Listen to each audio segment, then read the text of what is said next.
Hey you guys, I'm Jen Houston and welcome to Shut Your Cake Hole, where we talk about cakes, cakes, and cakes. Well, today it's not so much about cake necessarily as it is about an edible centerpiece, which I have made off of a piece of artwork from Jeff Haney called Steampunk Cat Daddy, and I love it. So again, I apologize for not doing a full spectrum Shut Your Cake Hole, but I'm still in the middle of finishing up our feature-length motion picture Evil Sublet, in which I star alongside the legendary Sally Struthers. Hello. Did I say I star in that? Yes. Did I? Anyway, I promise there will be more Shut Your Cake Hole episodes coming in the future. In the meantime, please watch step by step how I made Steampunk Cat Daddy. Instead of making a really heavy, solid chocolate head, I used a styrofoam ball, which I glued onto a piece of PVC pipe. I covered everything in aluminum foil tape to make it food safe.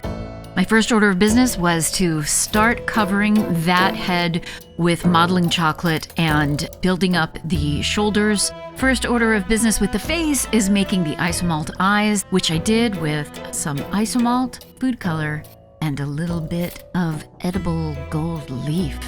I don't like to work with one huge blob of modeling chocolate. I like to add the pieces just little by little by little. I feel like I have much more control that way.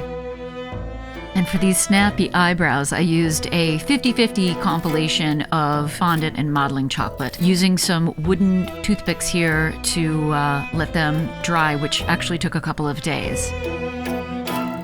The brim of this guy's hat gave me a lot of trouble.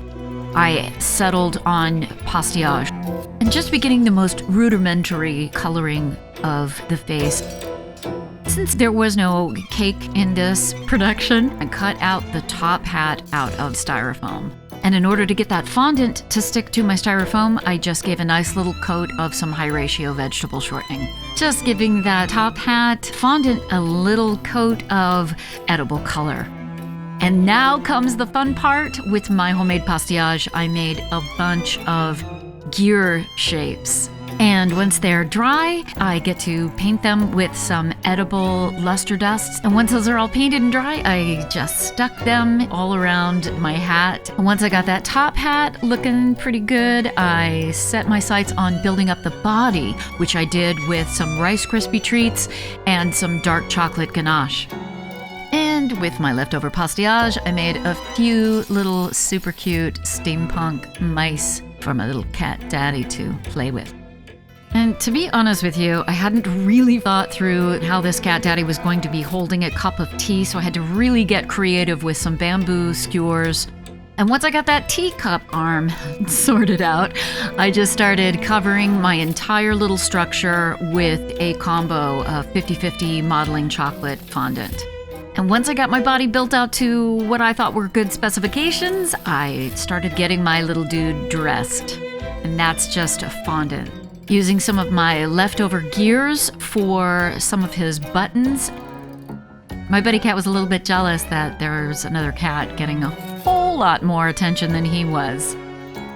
And this was another part that plagued me. I did not enjoy making the teacup, but I think I'm pretty cool with what I settled on.